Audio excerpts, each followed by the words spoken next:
There is a man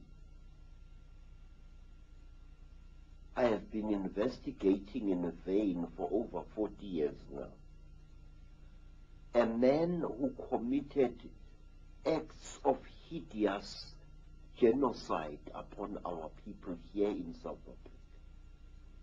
A man of whom historians are so fond that he is practically a white cow whom you may not dare to point a finger at.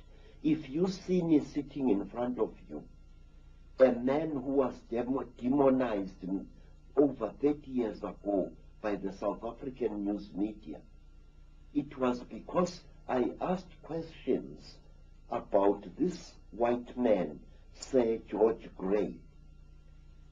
Who was Sir George Grey?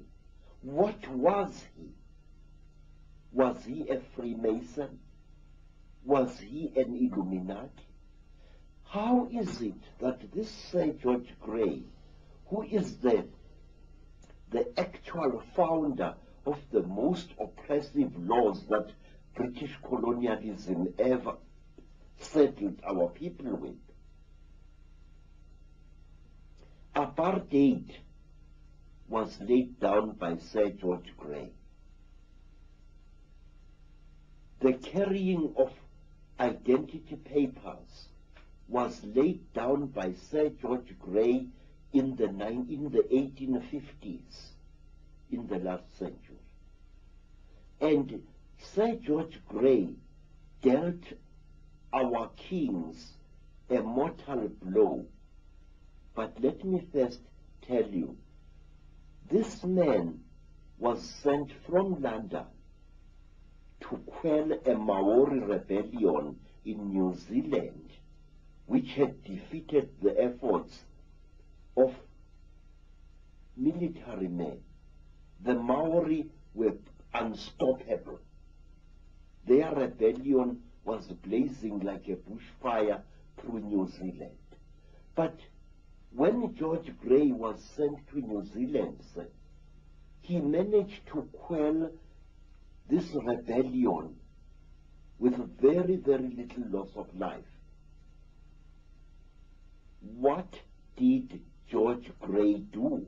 I have never been able to find a book which tells me exactly what did George Grey do in New Zealand in order to pacify the Maoris who had beaten the efforts of the British soldiers.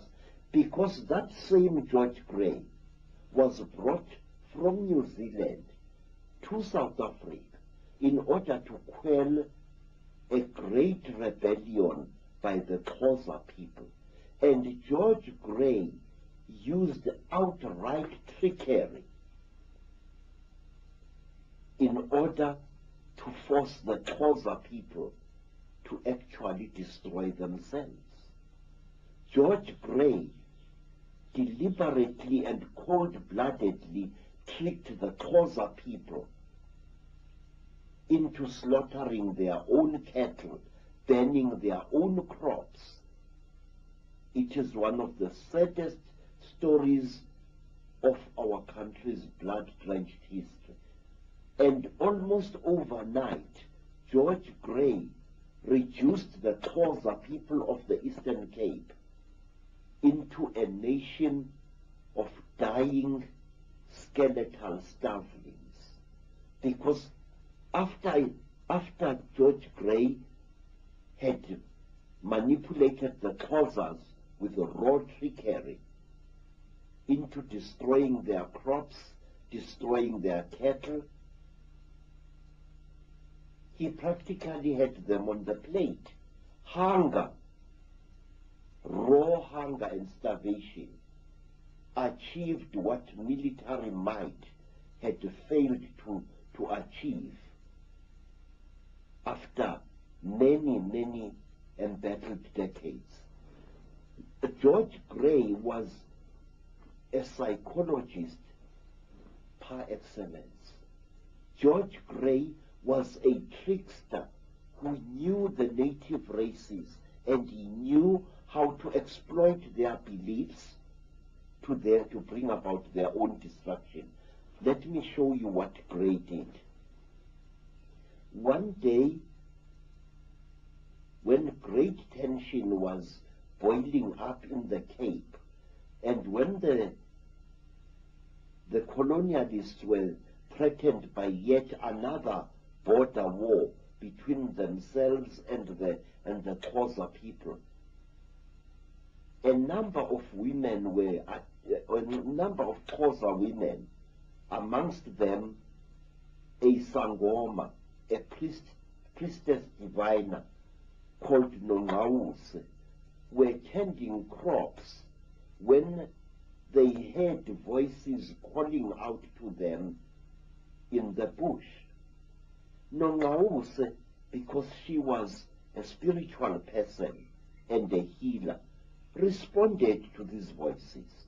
She went together with her sister Nonteto to investigate, and they found a deep hollow in the ground, and from this hollow they heard the voices coming.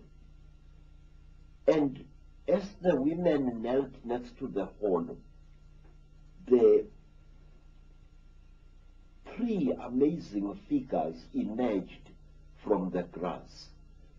Tall men wearing long black robes made of animal skin, with very big hoods on their heads, appeared out of the hollow, and one of their faces were painted white, or so it seemed to the terrified Xhosa women.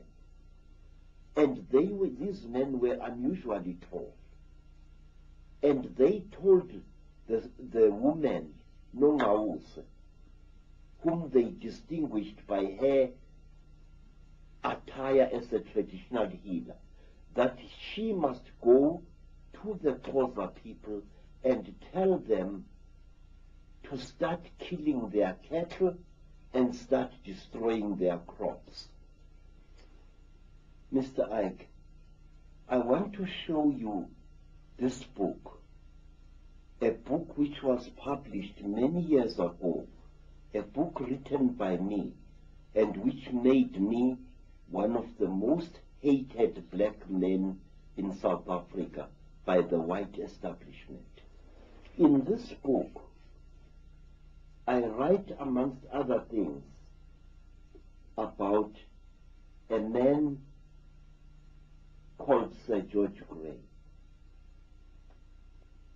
And in this book, I questioned certain things about this man, because Sir George Grey was the creator of race discrimination and apartheid in South Africa.